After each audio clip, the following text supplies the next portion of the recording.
Shalom. Puji Tuhan, saudara-saudara yang kekasih dalam Tuhan Yesus Kristus. Apa kabar semuanya? Saya harap dimanapun saudara-saudara berada, semua sehat dan tetap semangat.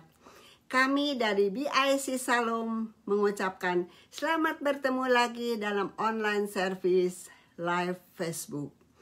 Saudara-saudara sekalian, walaupun COVID saat ini semakin mengganas di mana-mana, kita harus ekstra hati-hati, saudara-saudara. Tetap waspada di musim pandemik. Tetap, saudara sekalian, berkat Tuhan akan diberikan kepada orang-orang yang menghasilkan buah yang manis, yang menyenangkan akan hati Tuhan, hidup sesuai dengan apa yang menjadi kehendak daripada Tuhan. Pasti Tuhan peliharakan bagi orang-orang yang percaya. Pandemik belum selesai, saudara sekalian. Tuhan izinkan semua terjadi supaya manusia taat dan kembali pada jalan Tuhan. Mari saudara-saudara, kita akan siapkan hati dan pikiran kita untuk menerima firman Tuhan yang akan memberikan kekuatan baru dan tuntunan dalam kehidupan kita. Kita mau menyenangkan akan hati Tuhan, saudara sekalian. Itulah yang menjadi kerinduan kita bersama. Hidup sesuai dengan kehendak Tuhan, menghasilkan buah yang manis. Bukan buah yang asam, tapi buah yang manis yang menyenangkan akan hati Tuhan. Ada amin, saudara sekalian?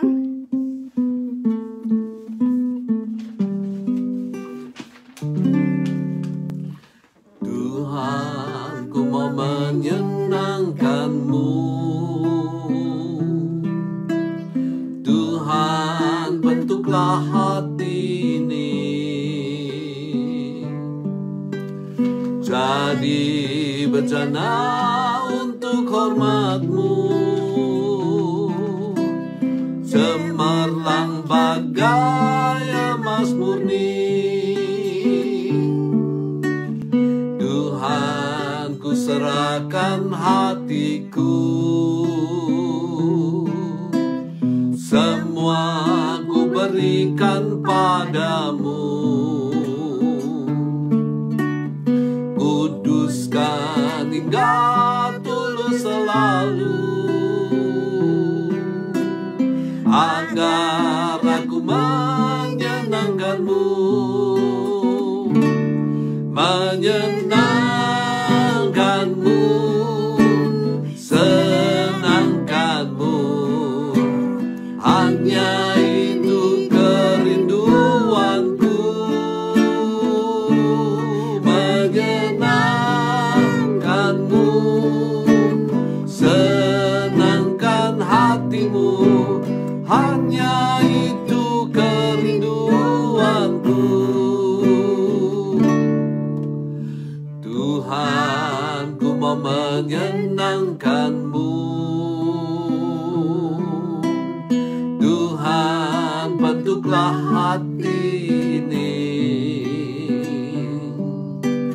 jadi bejana untuk hormat-Mu,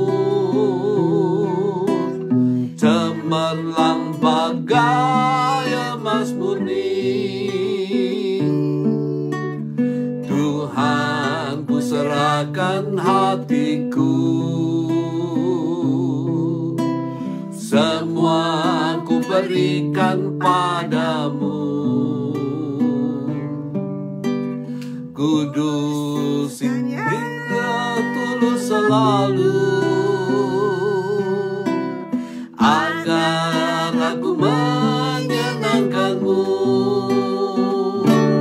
menyenangkan-Mu, senangkan-Mu. Hanya itu kerinduanku, menyenangkan-Mu, senangkan-Mu.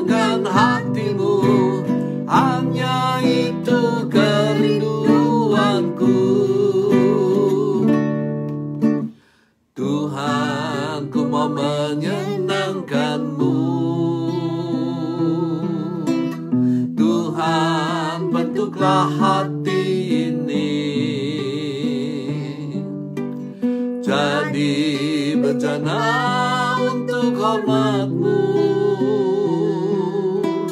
Cemerlang bagai emas murni, Tuhan ku serahkan hatiku. Semua ku berikan padamu. Kuduskan hingga tulus selalu, agar aku menyenangkan-Mu, menyenangkan-Mu, senangkan-Mu. Hanya itu kerinduanku, menyenangkan-Mu, senangkan hati-Mu. Hanya itu kerinduanku,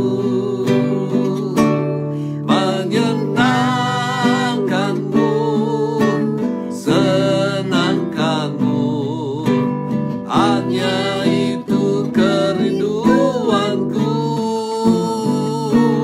menyenangkan-Mu, senangkan hati-Mu. Hanya itu kerinduanku. Sekali lagi, menyenangkan-Mu, menyenangkan-Mu, senangkan-Mu. Hanya itu kerinduanku, menyenangkan-Mu, senangkan hati-Mu. Hanya itu kerinduanku, hanya itu kerinduanku, hanya itu kerinduanku. Haleluya. Kami muliakan nama-Mu, kami agungkan nama-Mu Tuhan. Kami muliakan nama-Mu. Oh haleluya, oh haleluya, oh haleluya, oh haleluya. Kami agungkan nama-Mu, kami muliakan nama-Mu. Haleluya, oh haleluya, oh haleluya, oh haleluya, oh haleluya.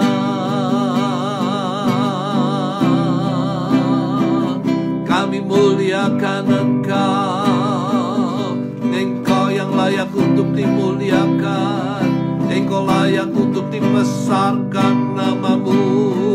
Oh haleluya. Kami mau menyenangkan Engkau Bapa, kami mau menyenangkan hati-Mu. Oh haleluya,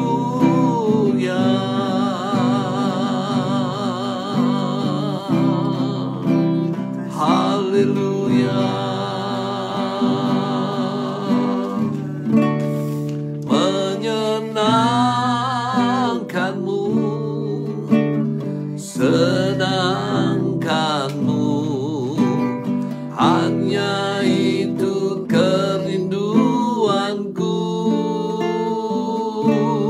menyenangkan-Mu, senangkan hati-Mu. Hanya itu kerinduanku, hanya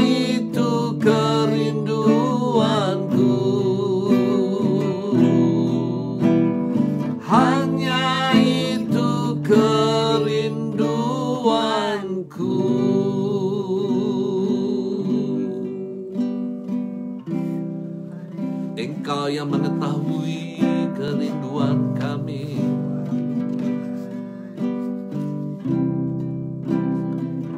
Saatnya tiba Bapa. Kami mau bersama-sama merenungkan firman-Mu yang menjadi terang di dalam kehidupan kami.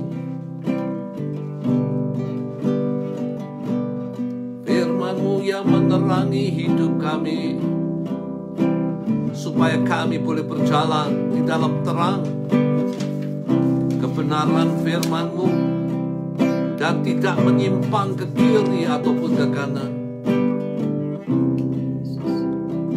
Bersabdalah kepada kami Tuhan. Firman-Mu yang memberikan kekuatan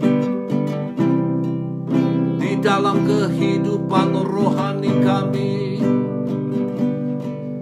Kuatkanlah kami, isi bejana hidup kami.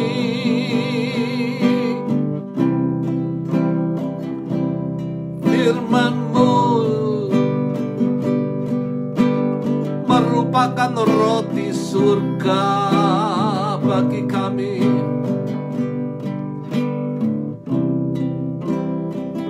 Biarlah Engkau urapi hamba-Mu yang memberitakannya dengan kuasa-Mu Bapa. Kuduskan mulut lidah hamba-Mu,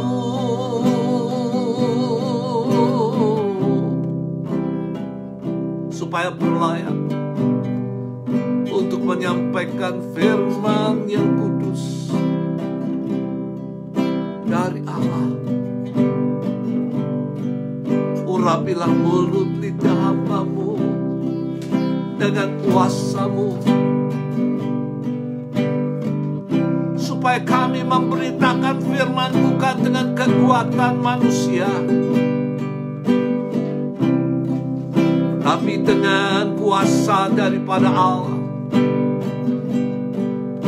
yang sanggup merubah kehidupan kami.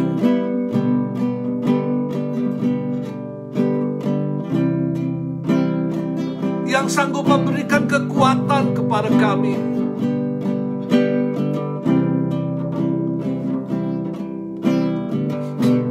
Haleluya. Yang menyembuhkan tubuh-tubuh yang sakit. Yang memberikan pengharapan ketika kami berada di dalam keputusasaan. Hanya firman-Mu yang kudus. Nyatakan kuasa di dalam firman yang akan diberitakan ini Bapa.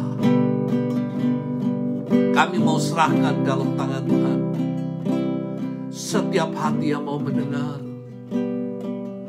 Bajak tanah hati kami, supaya boleh menjadi tanah yang gembur,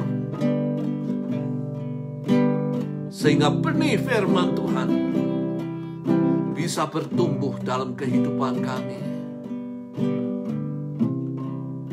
dan berbuah-buah untuk kemuliaan nama Tuhan. Terima kasih Bapa. Terima kasih Tuhan untuk pagi hari ini. Terima kasih. Hanya di dalam nama Tuhan Yesus yang menjadi juru selamat kami.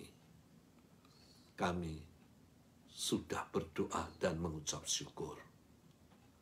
Amin. Nah, saudara sekalian, Shalom.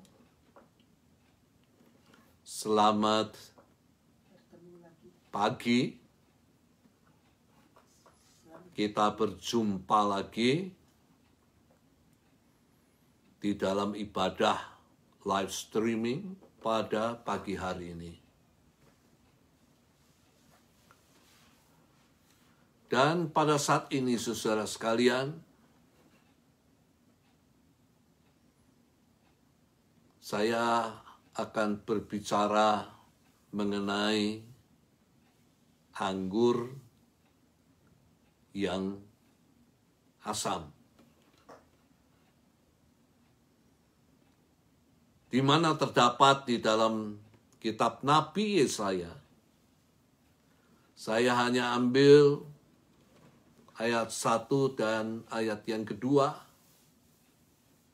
Saudara membaca keseluruhan perikop di dalam Yesaya pasal yang kelima.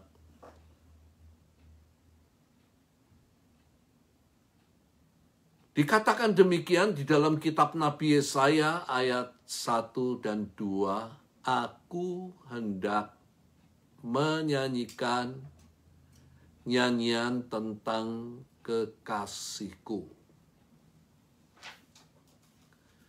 Nyanyian kekasihku tentang kebun anggurnya. Kekasihku itu mempunyai kebun anggur di lereng bukit yang subur. Ia mencangkulnya dan membuang batu-batunya, dan menanami dengan pokok anggur pilihan. Ia mendirikan sebuah menara jaga di tengah-tengahnya, dan menggali lubang tempat memeras anggur. Lalu dinantinya supaya kebun itu menghasilkan buah yang baik. Tetapi yang dihasilkannya buah anggur yang asam. Sekali lagi, lalu dinantinya supaya kebun itu menghasilkan buah anggur yang baik, yang manis. Tetapi yang dihasilkan buah anggur yang asam, atau kata lain, kecut. Ya, kalau kita pergi untuk membeli anggur, maka kita ingin membeli anggur yang manis, bukan yang kecut. Namun seringkali, saudara sekalian, kita tidak memiliki pilihan untuk memilih anggur yang manis. Karena anggur itu sudah ditaruh di kantongan plastik, sudah dirapat, sehingga tidak ada kesempatan bagi kita mungkin untuk mencoba sebiji.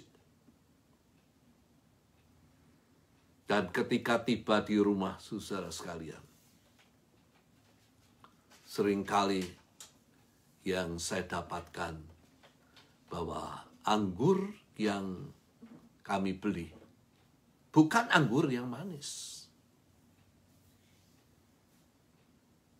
tapi anggur yang kecut. Dan pada penderita penyakit MAH, tentu anggur yang kecut, yang asam, akan membuat penyakit MAH itu menjadi kambuh. Dan akhirnya apa? Akhirnya anggur yang asam itu bukan dibuang ke dalam perut, tetapi dibuang ke dalam sampah atau tempat sampah. Saya pikir kalau kita manusia menginginkan anggur yang manis, maka kita bisa memahami bahwa Allah juga menginginkan anggur kehidupan kita yang manis, yang baik, manis, bukan anggur kehidupan yang masam.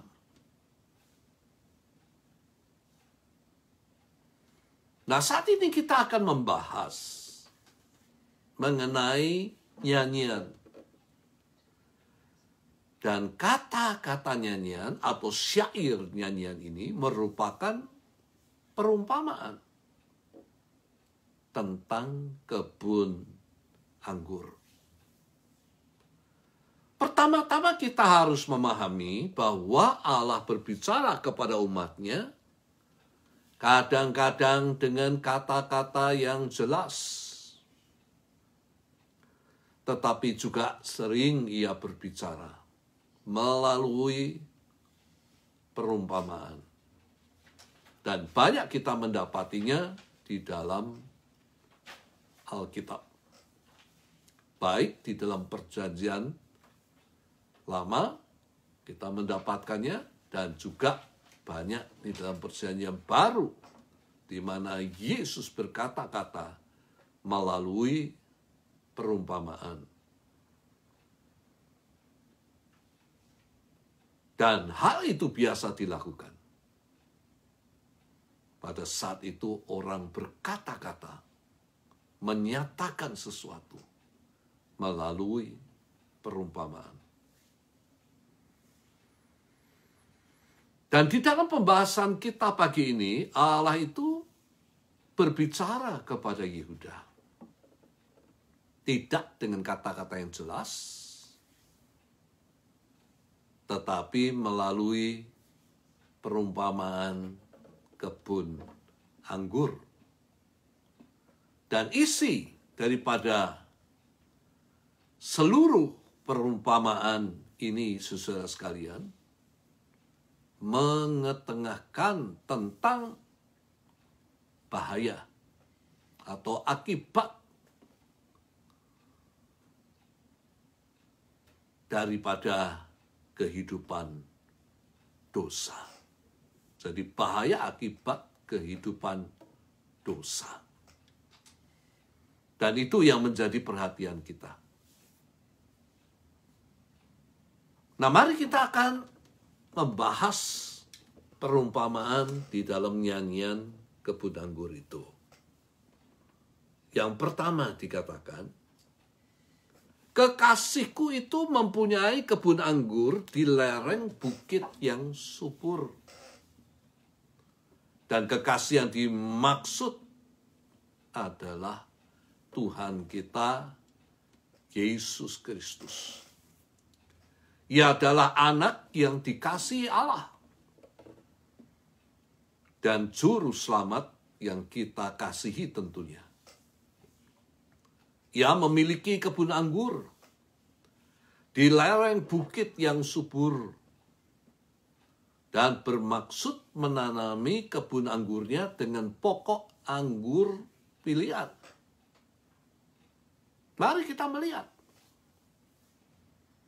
siapa yang dimaksud dengan kebun anggur dan siapa yang dimaksud dengan pokok anggur pilihan. Di dalam Yesaya 5 ayat yang ke-7 dikatakan, sebab kebun anggur Tuhan semesta alam ialah kaum Israel dan orang Yehuda tanam-tanaman kegemarannya. Jadi yang dimaksud dengan kebun anggur itu adalah kaum Israel. 12 suku bangsa Israel yang merupakan kebun anggur daripada Tuhan. Tetapi di antara ke-12 suku bangsa Israel hanya Yehuda yang disukai oleh Allah, yang digemari oleh Allah, yang dikasihi oleh Allah, lebih daripada suku-suku bangsa Israel yang lain. Mungkin kita bertanya, mengapa suku Yehuda? tidak suku Benjamin, tidak suku-suku yang lain. Bukankah Yehuda itu pernah jatuh di dalam dosa?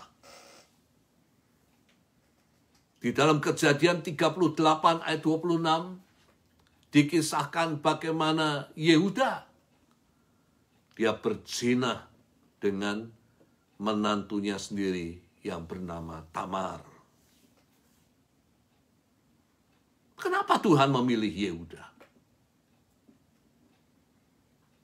Saya katakan sekali lagi, hal ini merupakan hak Tuhan. Tanpa kita bisa argue, kita bisa berdebat, kita bisa menggugat. Kenapa Tuhan itu memilih Yehuda?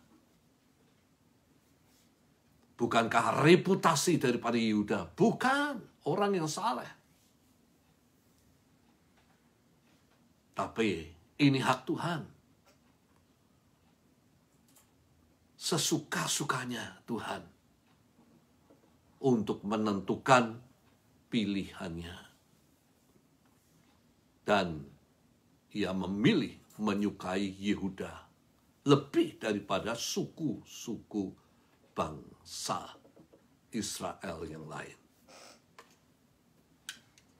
Hal yang pertama, saudara sekalian, apa yang dilakukan terhadap kebun anggurnya?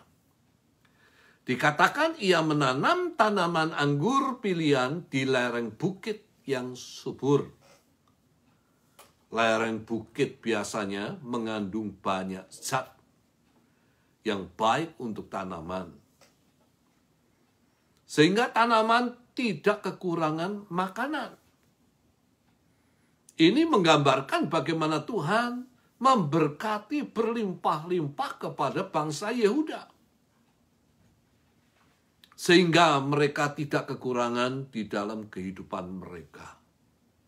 Namun, tujuan daripada Allah memberkati, ingatlah, supaya mereka menghormati, menghargai Allah. Setia kepada Tuhan. Dan hidup daripada bangsa ini boleh memenuhi apa yang menjadi harapan Allah di dalam kehidupan mereka. Tanaman anggur pilihan juga menggambarkan kehidupan kita, orang-orang yang percaya. Kalau boleh saya katakan demikian. Ketika kita percaya kepada Yesus yang telah mati menanggung dosa-dosa kita, kita beroleh pengampunan. Tetapi juga ia mati menanggung kutuk kita.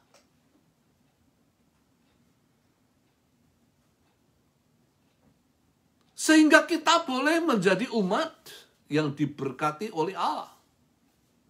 Dan tentu Tuhan juga mempunyai tujuan di dalam kehidupan kita. Supaya hidup kita bisa menghasilkan hal-hal yang baik di pemandangan mata daripada Allah. Ini harapan daripada Allah di dalam kehidupan setiap orang yang sudah menerima pengampunan yang daripada Tuhan. Lalu hal apa lagi yang dilakukan oleh Tuhan terhadap kebun anggurnya? Ia mencangkul dan membuang batu-batunya. Ia mencangkul tanah. Mengumpulkan batu-batu yang bisa menghimpit tanaman anggur itu. Untuk hidup sehat. Dan menghasilkan buah. Karena orang yang menanam memiliki tujuan. Apakah untuk dekorasi? Apakah daun tanaman itu berkhasiat? Atau tanaman itu bisa menghasilkan buah untuk dinikmati? Demikian pula dengan Tuhan. Dia menanam di kebun anggurnya pokok anggur pilihan, supaya ia bisa menikmati kehidupan daripada orang-orang Yehuda, kehidupan daripada kita, kehidupan yang baik di pemandangan mata Tuhan. Lalu apalagi yang dilakukan Tuhan terhadap kebun anggurnya? Ia mendirikan menara jaga di tengah-tengahnya. Dan sesuai dengan kata menara jaga, maka menara itu digunakan untuk mengawasi. Tuhan mengawasi dan melindungi tanaman anggur daripada perusak.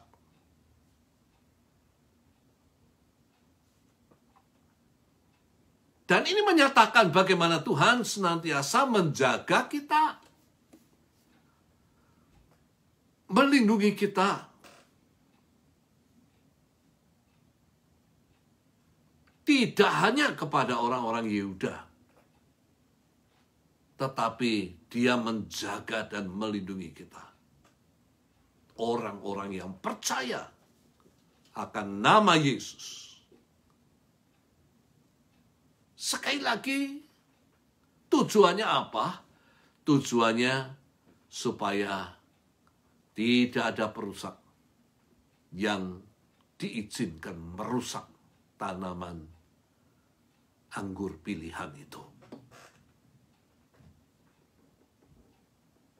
Yang keempat, apa yang dilakukan Tuhan terhadap kebun anggurnya? Ia menggali lubang pemerasan anggur ketika musim buah tiba. Yang dihasilkan bukan buah yang baik, tetapi kecut, sehingga tidak bisa diambil sarinya atau jusnya. Hanya buah yang baik, yang manis, yang dapat dinikmati. Buah kehidupan yang Tuhan harapkan adalah keadilan. Namun yang terjadi sebaliknya, buah asam yang dihasilkan, yaitu kelaliman atau penindasan. Kata-kata keadilan ini dikaitkan dengan magistrate atau hakim yang seharusnya melakukan keadilan dengan membenarkan terhadap orang yang benar dan menyatakan salah terhadap orang yang salah. Tetapi yang terjadi sebaliknya. Ia menyatakan yang benar terhadap yang salah. Dan terhadap yang salah, ia menyatakan benar. Sering kita jumpai di dalam pengadilan-pengadilan, saudara sekalian. Karena disebabkan oleh bribery, oleh suap, oleh sogok, sehingga para hakim memutarbalikkan kebenaran. Namun tanpa kita sadari, saudara sekalian, kita pun sering melakukan hal yang sama. Bukan hanya para hakim, tapi kita seringkali melakukan hal yang sama. Yaitu dengan apa? Dengan melakukan pembedaan atas sesama kita. Yakobus 2 ayat 1-4 dikatakan, saudara-saudaraku, sebagai orang yang beriman kepada Yesus Kristus Tuhan kita yang mulia, janganlah iman itu kamu amalkan dengan memandang muka. Sekali lagi, dengan memandang muka. Sebab jika ada seorang masuk ke dalam kumpulanmu dengan memakai cincin emas dan pakaian indah, dan datang juga seorang miskin ke situ dengan memakai pakaian buruk. Dan kamu menghormati orang yang berpakaian indah itu. Sekali lagi, dan kamu menghormati orang yang berpakaian indah itu. Dan berkata kepadanya, silahkan Tuhan duduk di tempat yang baik ini. Sedang kepada orang yang miskin kamu berkata, berdirilah di sana. Atau duduklah di lantai dekat tumpuan kakiku.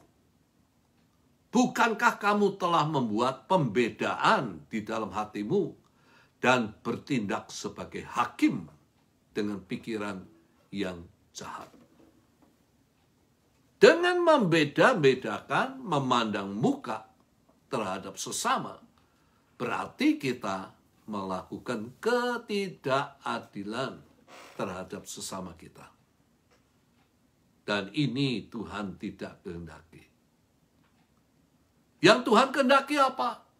Yang Tuhan kehendaki supaya kita melakukan keadilan terhadap sesama kita. Buah kehidupan yang berikutnya yang Tuhan harapkan dihasilkan adalah kebenaran. Di dalam pengertian melakukan kebenaran firman-Nya. Sekali lagi, kebenaran yang dimaksud adalah melakukan kebenaran firman-Nya. Melakukan apa yang menjadi kehendak daripada Tuhan, kata lain. Dan orang yang melakukan kehendak Tuhan, melakukan yang baik. Dan bukan yang jahat terhadap sesamanya. Orang yang melakukan yang jahat adalah orang yang tidak melakukan kehendak Bapa. Kepada mereka, ingatlah Yesus mengatakan, aku tidak mengenalnya. Artinya, nggak masuk surga orang yang demikian. Walaupun dia mengaku mengenal Yesus. Mengaku percaya Yesus. Bahkan sudah melayani Tuhan. Bahkan memiliki karunia-karunia roh yang hebat. Sekali lagi, apabila kita tidak melakukan yang baik sesuai dengan kehendak daripada Tuhan, maka bahaya yang kita hadapi nggak akan masuk kerajaan sorga. Kita percaya kepada Yesus. Tetapi juga kita harus melakukan yang baik dalam kehidupan kita. Yang kedua, saudara sekalian. Kita masuk hal-hal yang Tuhan mau lakukan terhadap kebun anggurnya. Yang menghasilkan buah yang asam, yang kecut. Tuhan Yesus mengatakan, apalagi yang harus diperbuat untuk kebun anggurku yang belum kuperbuat. Ia sudah memberkati kita dengan kesehatan yang baik. Dia memberkati dengan kecukupan di dalam kehidupan kita. Mungkin beberapa orang ia memberkati dengan kekayaan yang berlimpah. Ia memberkati dengan keberhasilan di dalam karir pekerjaan kita, di dalam usaha kita, di dalam studi sekolah kita. Lalu apalagi, kata Tuhan, yang ia belum lakukan di dalam kehidupan umatnya. Kalau saya pakai pada saat ini, saya aplikasikan dalam kehidupan kita. Lalu apalagi yang Tuhan belum lakukan di dalam kehidupan kita. Berkat sudah Tuhan limpahkan.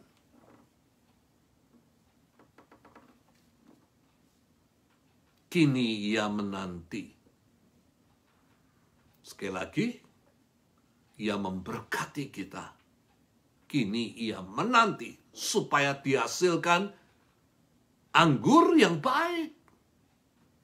Tapi mengapa dihasilkan anggur yang asam? Tuhan menghendaki kebenaran. Mengapa yang dihasilkan ketidakbenaran? Tuhan menghendaki kebaikan. Mengapa yang dihasilkan hanya kejahatan?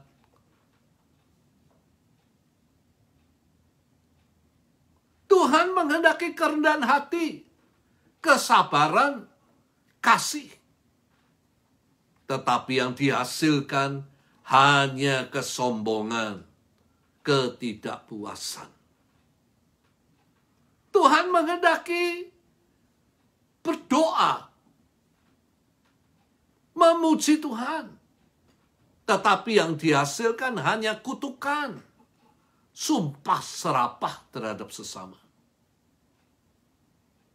Apa yang akan Tuhan lakukan terhadap kebun anggurnya yang tidak menghasilkan buah yang baik? Yang pertama, ia akan menebang pagar durinya. Pagar duri berfungsi melindungi kebun anggur. Dan apabila pagar duri ini ditebang, mempunyai pengertian, tidak ada lagi perlindungan bagi kebun anggur. Dan kebun anggur itu akan menjadi mangsa yang empuk bagi binatang perusak yang akan masuk dan merusak kebun tersebut. Di dalam Kidung 2 ayat yang ke-15, Kidung 2 ayat yang ke-15 dikatakan, tangkaplah bagi kami rubah-rubah itu, rubah-rubah yang kecil yang merusak kebun-kebun anggur, kebun-kebun anggur kami yang sedang berbunga. Kenapa rubah bisa memasuki kebun anggur? Karena tidak ada lagi yang melindungi kebun anggur itu. Demikian pula kalau kita aplikasikan di dalam kehidupan kita.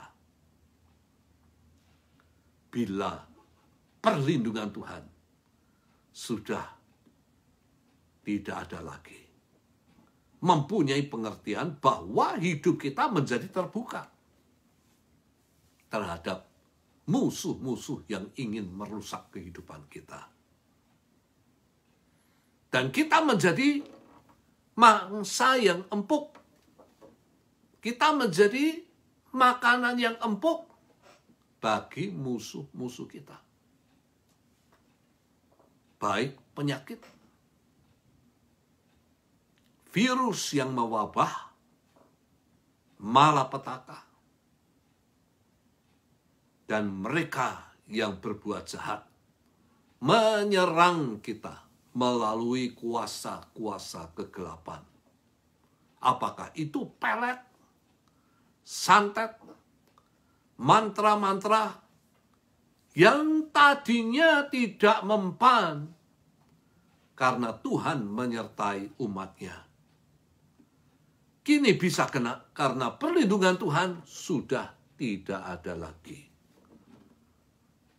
Di dalam Bilangan 23 ayat 23 dikatakan, sebab tidak ada mantra yang mempan terhadap Yakub maupun tenungan yang mempan terhadap Israel. Tidak ada mantra yang mempan dan tenungan yang mempan. Karena apa? Karena ada penyertaan Tuhan terhadap Israel. Ada perlindungan daripada Tuhan terhadap Israel. Kuasa kegelapan tidak dapat menjamah selama Tuhan melindungi kehidupan kita. Saudara percaya hal ini? Yang kedua, yang membuat taman itu atau kebun itu ditumbuhi semak duri. Yang membiarkan kebun itu ditumbuhi dengan semak duri. Nggak lagi diistimewakan kok. Kebun anggur itu. Kalau tidak diistimewakan sama Tuhan, berarti bahwa kebun anggur itu sama seperti kebun-kebun pada umumnya. Kebun-kebun kosong. Yang tidak lagi dirawat, diperhatikan oleh manusia. Tidak lagi dipelihara oleh manusia. Dibiarkan, sekali lagi dibiarkan. Sehingga ditumbuhi semak duri. Kebun anggur itu menjadi tidak lagi berguna.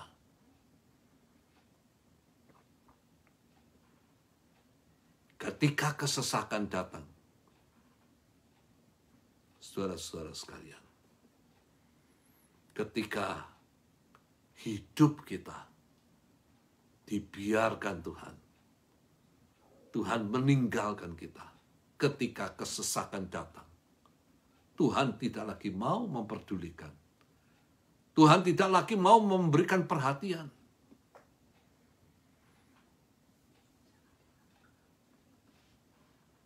Kita berteriak minta tolong. Namun apa yang terjadi? Tuhan tidak mau dengar dosa dan tidak mau mendengar doa kita. Karena dosa dan kejahatan yang sudah memisahkan kita dari Tuhan. Kita dibiarkan sendiri menghadapi segala sesuatu tanpa campur tangan Tuhan. Saudara dapat membaca di dalam Yesaya 59 ayat 1 dan 2. Apa yang Tuhan lakukan terhadap kebun anggur yang mengecewakannya? Dikatakan awan tidak menurunkan hujan. Bagi mereka yang hidupnya tidak menghasilkan buah yang baik, bukan hujan berkat yang diturunkan ke atasnya,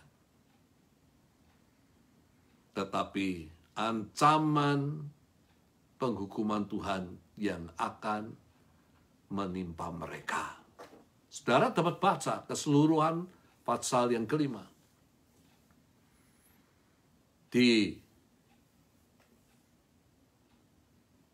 Pakai kata wu,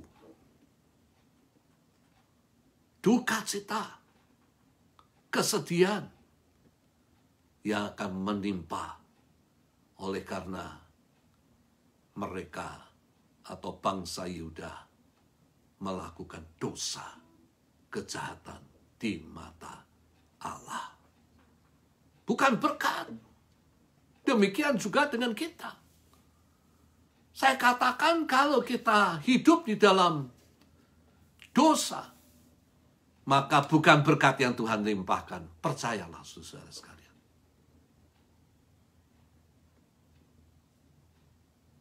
Tuhan tidak akan melimpahkan berkat terhadap mereka yang melakukan kejahatan di pemandangan mata daripada Tuhan. Kecuali mereka mau bertobat, mereka mau berbalik kepada Allah, dan kembali kepada jalan yang benar, yang sesuai dengan kehendak daripada Allah.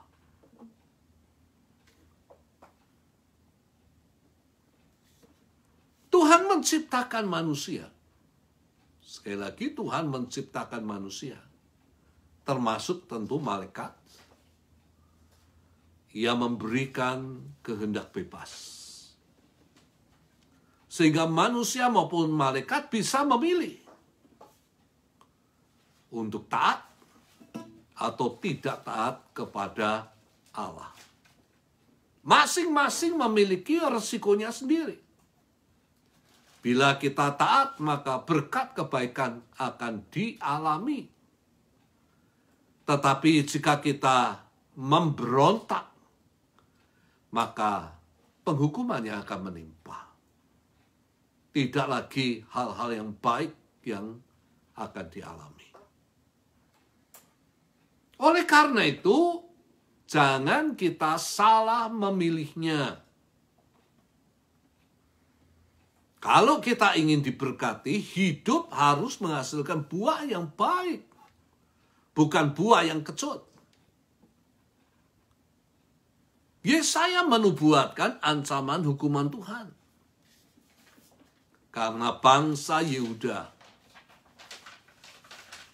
hanya menghasilkan kehidupan yang tidak baik. Yang tidak sesuai dengan kehendak Allah. Mereka melakukan hal-hal yang mendukacitakan hati daripada Allah. Melalui pemberitaan penghukuman yang akan menimpa mereka, Tuhan itu masih memiliki harapan supaya bangsa Yehuda bertobat. Sekali lagi, ia tidak pernah menginginkan hidup kita mengalami hal-hal yang tidak baik. Bukan keinginan Tuhan. Ia menginginkan supaya kehidupan kita diberkati oleh Allah. Tuhan datang ke dalam dunia untuk memikul dosa dan kutuk menggantikan diri kita. Supaya melalui kematiannya, ia mendamaikan kita dengan Allah. Sekali lagi, ia mendamaikan kita dengan Allah. Atau kata lain, memulihkan hubungan kita dengan Allah. Ia membebaskan kita dari dosa-dosa kita. Ia menyelamatkan kita daripada penghukuman Allah yang kekal. Menyelamatkan kita dari kebinasaan yang kekal. Dan mengubah kutuk menjadi berkat. Sehingga dikatakan, sehingga berkat Abraham sampai kepada bangsa-bangsa lain, termasuk kita. Kita boleh mewarisi berkat Abraham. Sehingga oleh iman kita menerima roh yang telah dijanjikan itu. Dan ini berkat. Roh yang akan menyertai kita. Dan menjadi meterai keselamatan kita. Berkat yang terbesar bagi kita bukan berkat kesembuhan. Ya. Seringkali kita mengikut kepada Tuhan. Maka kita hanya menginginkan berkat-berkat jasmani kita. Ketika sakit, Tuhan sembuhkan kita.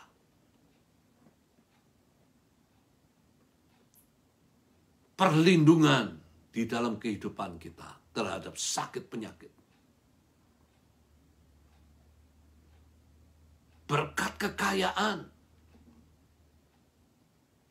Tetapi berkat yang terbesar, dengarkan, adalah berkat keselamatan jiwa kita. Dari penghukuman Allah yang kekal. Dari kebinasaan yang kekal. Akhir kata, saudara sekalian. Marilah, hai orang-orang yang percaya Yesus. Hasilkan buah yang baik. Apabila hidup kita menghasilkan buah yang asam, yang tidak sesuai dengan kehendaknya, mari kita memohon pengampunannya. Buatlah komitmen, janji kepada Tuhan untuk kita boleh berjalan di jalan yang benar sesuai dengan kehendaknya. Dan minta tolong Tuhan supaya kita dimampukan untuk menghasilkan buah kehidupan yang baik, yang digemari, yang menyenangkan hati Tuhan, dan yang memuliakan nama daripada Tuhan. Mau saudara sekalian? Amin. Mari kita akan masuk di dalam perjamuan kudus seperti yang sudah diumumkan.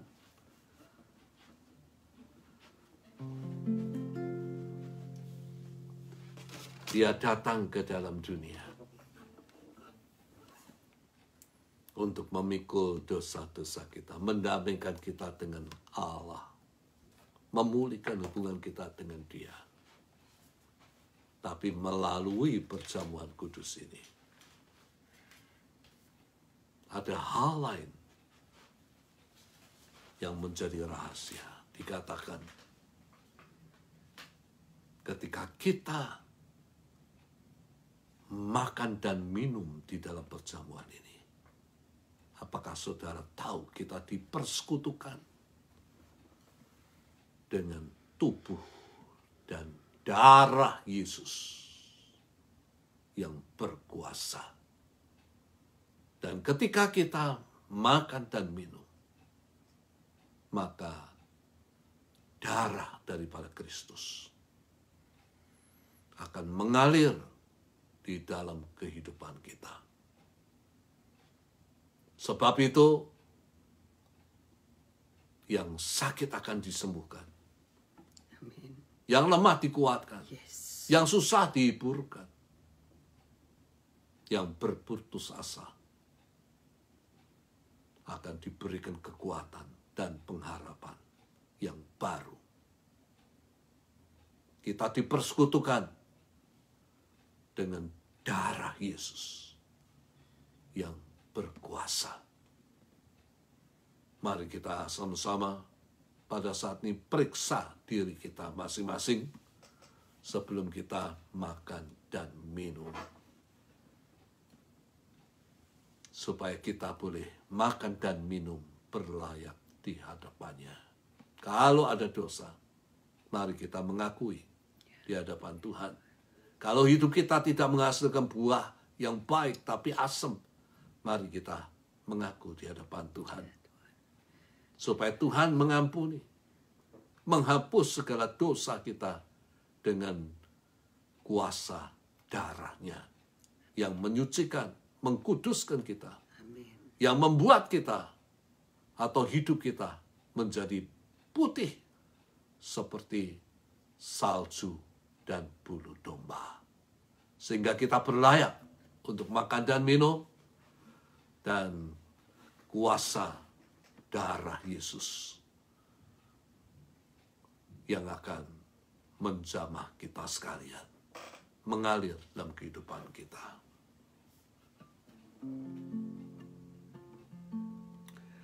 Hatinya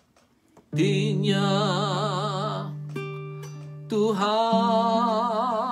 hancur karena aku, waktu Dia mati di salib, hancur karena susah hatinya yang halus. Tuhan hancur karena aku, hatinya Tuhan karena aku, waktu Dia mati di salib.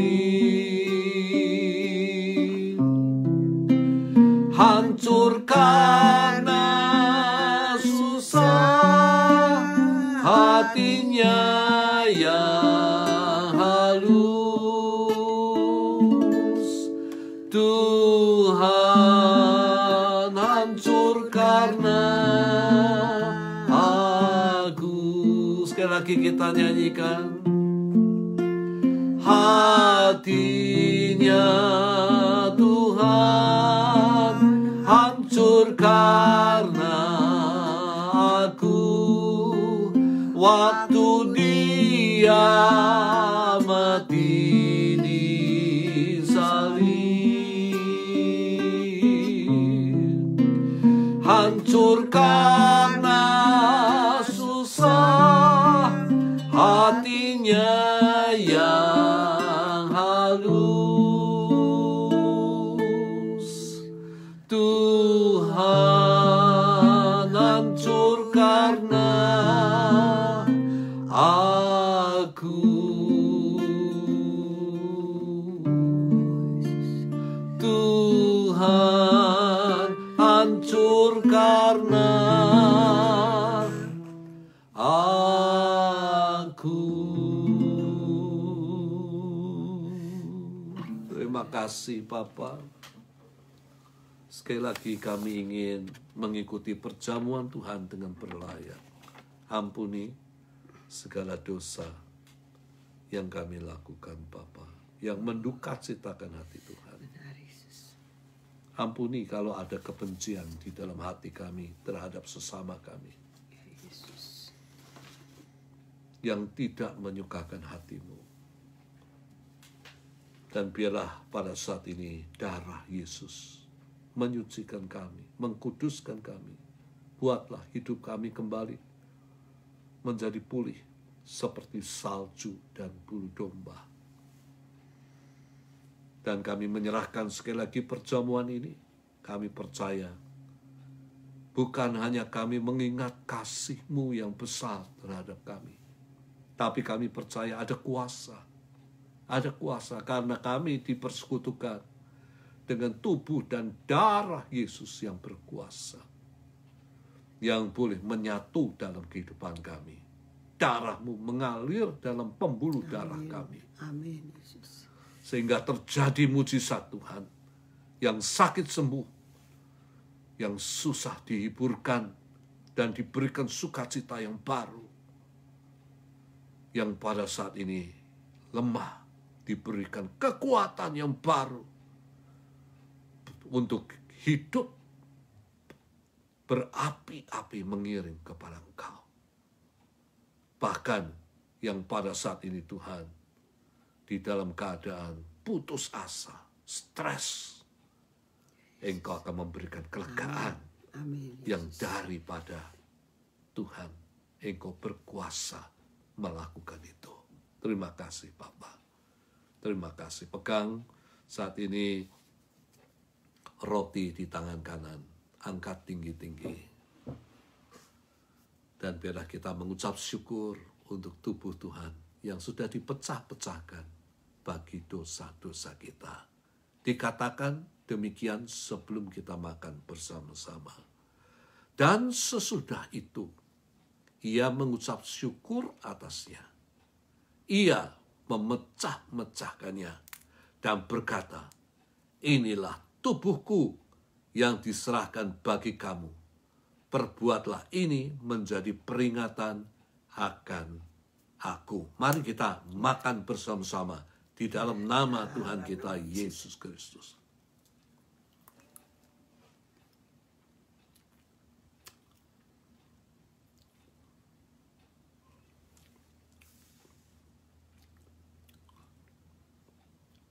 Pegang cawan anggur di tangan kanan, kita angkat tinggi-tinggi. Sebelum kita minum bersama-sama, inilah darah Yesus yang sudah dicurahkan di atas kayu salib. bagi dosa-dosa kita. Dikatakan demikian firman Tuhan mengenai cawan ini. Demikian pula ia mengambil cawan. Sesudah makan lalu berkata, cawan ini adalah perjanjian baru yang dimeteraikan oleh darahku. Perbuatlah ini setiap kali kamu meminumnya, menjadi peringatan akan aku. Demikian dikatakan di dalam firman Tuhan mengenai cawan ini. Mari kita minum sama-sama. Hanya di dalam nama Tuhan kita, Yesus Kristus.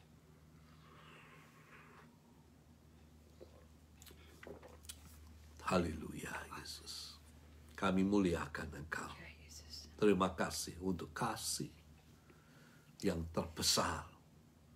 Kasih yang tidak dapat diukur. Besar kasih daripada Allah terhadap kami. Terima kasih. Ya Bapa, terima kasih Tuhan. Engkau yang sudah memberikan anak-Mu yang tunggal untuk kami. Supaya yang percaya kepada Engkau diselamatkan dan tidak binasa untuk selama-lamanya. Kami mau percaya kepada Engkau. Dan biarlah kuasa-Mu yang saat ini menjamah melalui perjamuan ini. Darah Yesus mengalir dalam pembuluh darah kami. Membersihkan hati kami. Membersihkan kehidupan kami. Dari segala dosa. Mengkuatkan kami. Supaya kami boleh menjadi pengikut Tuhan yang kuat. Perkasa. Menyembuhkan kami. Kalau ada yang sakit pada saat ini, melalui perjamuan ini sembuh. Amin, Yesus. Haleluya. Sembuh melalui perjamuan ini. Kami serahkan dalam tangan Tuhan. Demikian juga pada saat ini. Apabila ada di antara kami yang berduka, yang sedih, Engkau yang memberikan sukacita surga. Penghiburan, sukacitamu. Haleluya. Yang tidak bisa dirampas oleh segala kesulitan dunia di dalam kehidupan kami. Kami mau serahkan di dalam tangan-Mu Bapa. Terima kasih. Engkau berkati akan anak-anak-Mu sekalian yang mengikuti ibadah online ini. Dan kami juga berdoa pada saat ini Tuhan. Untuk Amerika, kami mau serahkan dalam tangan Tuhan. Biarlah hanya kehendak Engkau yang terjadi. Karena firman-Mu yang mengatakan, Engkau yang berkuasa atas bangsa-bangsa. Engkau memiliki kuasa Tuhan. Atas negara-negara yang ada di dalam dunia ini. Manusia di hadapan-Mu hanya merupakan tanah liat. Tidak mampu melawan Engkau. Melawan kehendak-Mu. Berkati Amerika. Kami serahkan pada saat ini Tuhan. Akan